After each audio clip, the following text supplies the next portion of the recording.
Eastern. The NFL season started today. Mason Rudolph would be the Steelers' QB1. He has the most experience of any QB on the roster, started 13 games as a Steeler.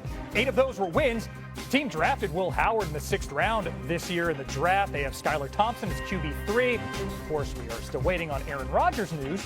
Here's what Mason Rudolph had to say about that. Every team's adding quarterbacks every year. It's just a normal motor operation. Whoever they bring in, obviously, who it is will determine.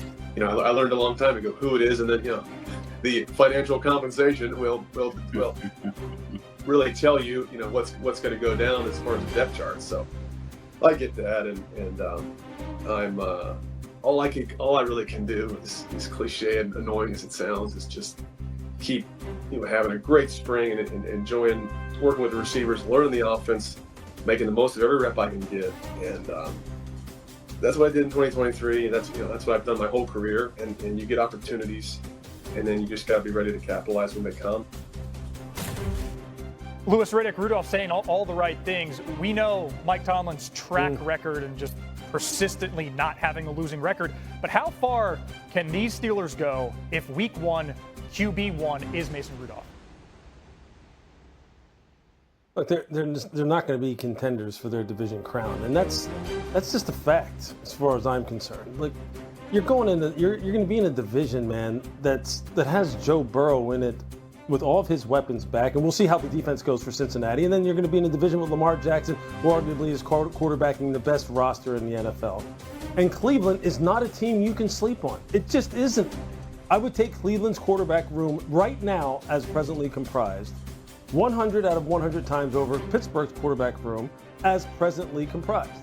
I would. So that leaves me to believe that, look, if Aaron Rodgers does not report to them at some point in time here between the start of their OTAs and their mandatory minicamp, and that if he is not in there in that building, on the football field, in the practice field, in the meeting rooms with those quarterbacks, that offensive line, those running backs, the wide receivers, and he's just going to show up in training camp at some point in time, they are way behind, man.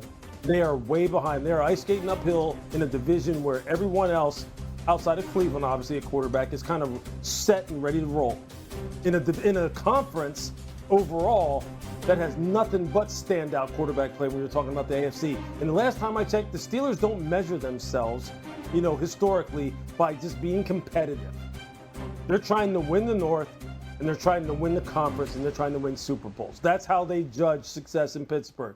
Not being competitive, not being respectable, not, hey, can you win 8.5 games? Can you win 9.5 games? Can we just keep Mike Tomlin's streak of being a plus 500 football coach, alive? That's not how they judge success. And if they don't get Aaron Rodgers in there, it's going to be one of those years where every single game they're going to be holding on for dear life. Yeah, I completely agree with you, Lou. And if you don't get Aaron Rodgers in there, guys, think about this. Lives are going to change.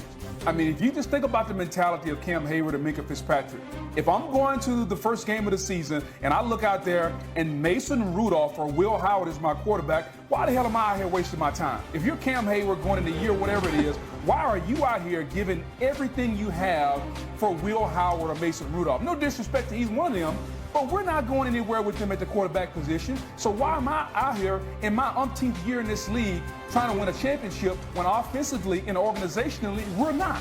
And so they have to know something about Aaron Rodgers. Otherwise, they are taking years off the life of guys who are potential Hall of Fame players. When you talk about Cam Hayward and T.J. Watt and Minkah Fitzpatrick, if you go out there with Mason Rudolph game 1, if I were Cam Hayward, I might not even show up game 1, because if you're not going to put forth the effort offensively or organizationally, why do you want me out here? Like, that's the level that the Pittsburgh Steelers have taken this to by the way they've handled this quarterback situation. And it's no disrespect to those guys. Will Howard may be a good quarterback someday down the road, but he ain't winning nothing right now for the Pittsburgh Steelers. That's why they need Aaron Rodgers, and they better know something that we don't, Graz. So, yeah, Graz, I mean, everybody's looking at you. Any update on when we might get a decision from Rodgers? I do not know. There's only one person in the world that has that information. It is Aaron Rodgers. He will share it when he feels it's important to share it. I just think, Boog, if the Steelers know something about Aaron Rodgers, it's that he wasn't that much better last year than Mason Rudolph was. I just don't feel like that's going to make a huge difference in terms of how the Steelers play this year. I think the Steelers are approaching this offseason as there weren't a lot of great options at quarterback, so we'll take what we can get and lean into our strengths. And since Big Ben retired 2021, the Steelers have thrown the fewest touchdowns in the NFL. Hey, one more thing before we go. Congrats to the whole NFL Live crew. And we're kicking off with breaking news. The Tush Push lives. At spring meetings today in Eagan, Minnesota, the final vote for the Packers' proposal was 22-10, falling 2 votes shy to change the rule and ban the Tush Push. Our Jeremy Fowler has been at spring meetings this week.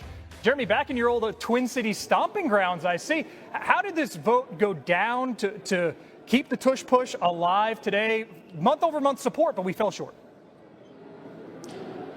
Yeah, Phil, the Eagles put off a bit of an upset here. I talked to team sources who said they did not know what to expect when they entered the meeting this morning. After owner Jeffrey Lurie and former All-Pro center Jason Kelce spoke, they still didn't know where they stood or whether the vote of the Packers' proposal to eliminate pushing and pulling of players was going to pass. And so they were only hopeful. But I was told that Lurie gave an impassioned speech to the group. He basically stressed that, hey, to be so proficient at a play, only for it to be banned by the league would be really unfortunate. He and Kelce both stressed that there is no injury risk with this play. There's no data that supports that. And so I talked to Steelers president Art Rooney. He thought that might have swayed a few teams that were on the fence. Kelce and Lurie delivering that speech as they did. It came through as a very close vote, 22-10. So almost proposed for the Packers to get through, but it didn't quite work. So the Tush Push lives. Needed 24 to pass, and it's worth noting, as dominant as Philly was on this play, they only ran 1 push sneak in the Super Bowl, a luxury when you start with 34-0 lead. Jeremy, thanks so much. Thank you. Well, as for the Eagles' reaction, the Team X account put out this image with push on. They're lined up against the Packers here, who had the proposal on the table to ban the Tush Push. I'm sure that's a coincidence. Louis Redick, Booker McFarland, Dan Graziano, all joining me now. Boog, this has been the hot rule change topic this offseason. What's your reaction to the news that the Tush Push survives?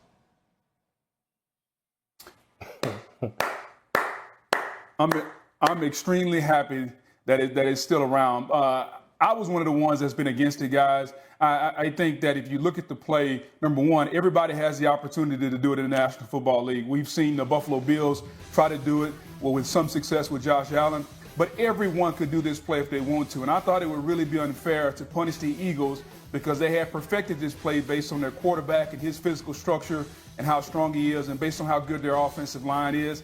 I get it. It's a quote-unquote dangerous play based on what may happen. But until I see some injury data of something that has happened, I'm going to be where I am now, which is in favor of the Tush Push moving on. Because essentially what this is a quarterback sneak. And there's no effort and there's no momentum whatsoever to ban the quarterback sneak. Now, I do think where there's a little bit of gray area is when it gets into pushing ball carriers when they're 10, 15 yards down the field. I think that's something that the referees have to control with how early they blow the whistle. But as far as the Tush Push itself and that specific play, I'm glad that it lives on. And if you don't like it,